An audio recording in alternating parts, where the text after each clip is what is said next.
Good evening, folks. Today we're going to install some tongue and groove.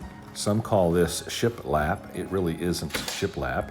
It is tongue and groove material, and it's actually had the name of car siding because it was installed on the inside of rail cars back in the day. But at any rate, it's tongue and groove, but it has an appearance of shiplap. It installs very similar. The groove is made to go, as you see, right into the tongue there, and it slides right together and has a nice tight fit and appearance. So I'm using my Milwaukee 18 gauge nailer for this job. It's battery operated. I love this machine. It's a little on the heavy side maybe for trim work like this, but it's very good. It fires quick.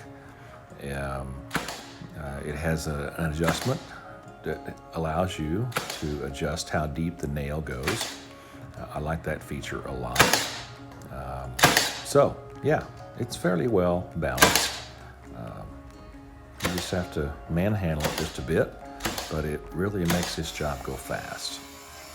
So I'm trimming here the last piece to go up in that top area above the utility room, above the barn door area.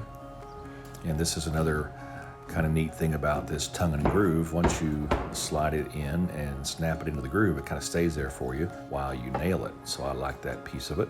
As opposed to this shiplap, if you install it as it's really meant to be, you use a nickel spacer between each board, and that becomes tiresome.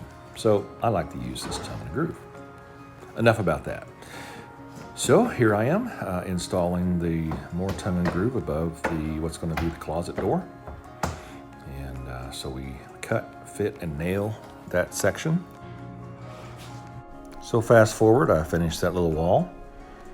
That's all for today, folks. Next, we'll put hinges on and hang that door. Hope you enjoyed this video. Don't forget to like, subscribe, comment, or dissent.